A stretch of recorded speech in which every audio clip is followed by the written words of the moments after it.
Obsessive compulsive personality disorder ये भी cluster सी में आते हैं। कैरेक्टराइज है एक्सेसिव प्रीऑक्यूपेशन विद ऑर्डरलीनेस, परफेक्शनिज्म और कंट्रोल। लेकिन ये ऑब्सेसिव कंपल्सिव डिसऑर्डर नहीं है, इसमें डिस्ट्रेसिंग ऑब्सेशंस होते हैं, कंपल्शंस होते हैं ऑब्सेसिव कंपल्सिव डिसऑर्डर में। लेकिन obsessive compulsive personality disorder manifest करता है एक पैटर्न ऑफ परफेक्शनिज्म और focus on rules, schedules and details, often leading to dysfunction in personal and professional life. Individuals with obsessive compulsive personality are overly devoted to their work को, और उनको relax करना पसंद नहीं होता और स्ट्रगल करते हैं इंटरपर्सनल रिलेशनशिप्स के साथ, क्योंकि उनकी रिजिडिटी होती है और इनफ्लेक्सिबिलिटी रहती है। की फीचर्स क्या है? परफेक्शनिज्म। इंडिविजुअल विद ओसीपीडी जो है उनको माइन्यूट डिटेल्स के ऊपर उनका फोकस रहता है, रूल्स को बहुत ज़्यादा फॉलो करते हैं, ऑर्डर के ऊपर मतलब ये रहती है कि मतलब इतना एक्सटेंड तक वो लोग करते हैं कि वो इंटरफेयर करता है उनके टास्क कंप्लीशन को, है ना, टास्क कंप्लीट करने में भी बाधा डालता है। This often results in inefficiency, क्योंकि वो मतलब tribal matters neglecting the bigger picture जो है वो मतलब छोड़ देते हैं और छोटी-छोटी चीज़ों को, माइन्यूट चीज़ों को ध्यान देते हैं।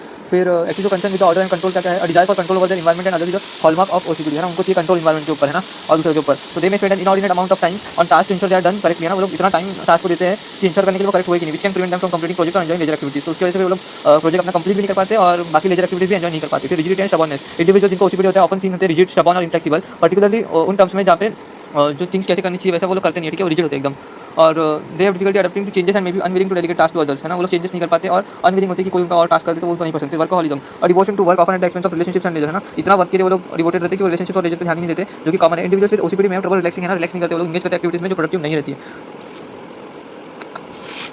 वर्कहॉलिज्म और डिवोशन टू वर्क, है ना, ऑफन वो लोग इसके किसके एक्सपेंस के ऊपर रहते हैं? रिलेशनशिप और लेजर के, जो कि कॉमन है। इंडिविजुअल जिनको ओसीपीडी रहता है वो रिलैक्स नहीं कर पाते, ऐसे एक्टिविटीज में नहीं एंगेज कर पाते जो इतना प्रोडक्टिव नहीं होती उनमें। फिर difficulty expressing emotion, emotional expression भी उनका कंस्ट्रेंट रहता है ना, making it hard for the individuals OCPD जिनको रहता है to form close affective relationships. They can be perceived as cold और डिस्टेंस, ऐसा उनको देखा जाता है। फिर कॉजल फैक्टर्स क्या है? जेनेटिक और बायोलॉजिकल फैक्टर जो है सजेस्ट करते हैं moderate genetic influence OCPD traits का। बायोलॉजिकल थ्योरी एम्फसाइज करता है low levels of novelty seeking and reward dependence coupled with high levels of harm avoidance leading to behaviour with perfectionism और extreme, है ना, तो उनका मतलब रिवॉर्ड के ऊपर डिपेंडेंस रहता है ना, सीख करते हुए, और coupled with high levels of harm avoidance, उनको कोई हार्म नहीं चाहिए होता है और लीड करते बिहेवियर जो एसोसिएटेड होता है परफेक्शनिज्म और एक्सेसिव कंट्रोल पे। फिर पर्सनैलिटी डायमेंशंस क्या है? फाइव फैक्टर अप्रोच बोलता है अंडरस्टैंडिंग ओसीपीडी जो है हाईलाइट करता है इंडिविजुअल जो डिसऑर्डर एग्जिबिट एक्टिविटी हाई कंसेंट्रेशनेस होता है उनमें और लो एग्रीएबलनेस होता है और हाई असर्टिवनेस होता है ना।